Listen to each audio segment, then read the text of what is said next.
家嘅天氣亦都係越嚟越涼爽。今日就嚟分享一個電飯煲版嘅紅燜牛排骨，佢好食過豬排骨10倍，骨肉分離好過癮，連汁都可以撈到3碗飯。牛排骨我已經提前用清水浸過，今日買嘅係牛排骨嘅前排，佢唔單止骨細，而且肉多，要買到咁靚嘅就記得早啲去市場啦。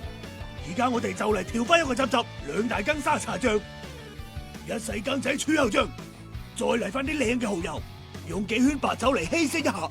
除咗可以去香增腥之外，一陣炒醬嗰陣就唔驚因為手腳慢而燶晒底。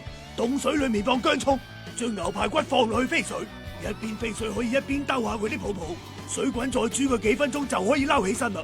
之後我哋再用暖水去沖一沖佢嘅雜質，油熱熱地放薑葱蒜落去，慢慢火將佢爆香，之後慢慢火佢先會出到佢本身嘅香味啊！知道未啊，嗨呀們？好啦，炒香之後我哋放排骨落去，繼續將料頭嘅香味炒入啲排骨裏面。跟住就可以放埋我哋剛剛嘅醬落去啦。嗱，加酒稀釋嘅好處咧，立竿見影啊！如果冇加酒落去稀釋咧，早就黐晒底啦。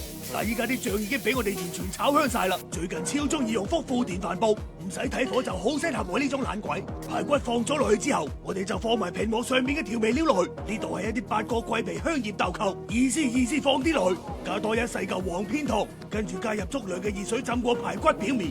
呢一個福富電飯煲，佢又約1.8倍高壓，平時2個鐘先至可以整好嘅炆菜，佢30分鐘就可以軟爛脫骨。平時落班翻屋企想食炆菜都係重重擁擁嘅，我哋用電飯煲嘅蒸燉模式炆佢30分鐘，時間一到排骨已經俾我哋煮軟咗啦。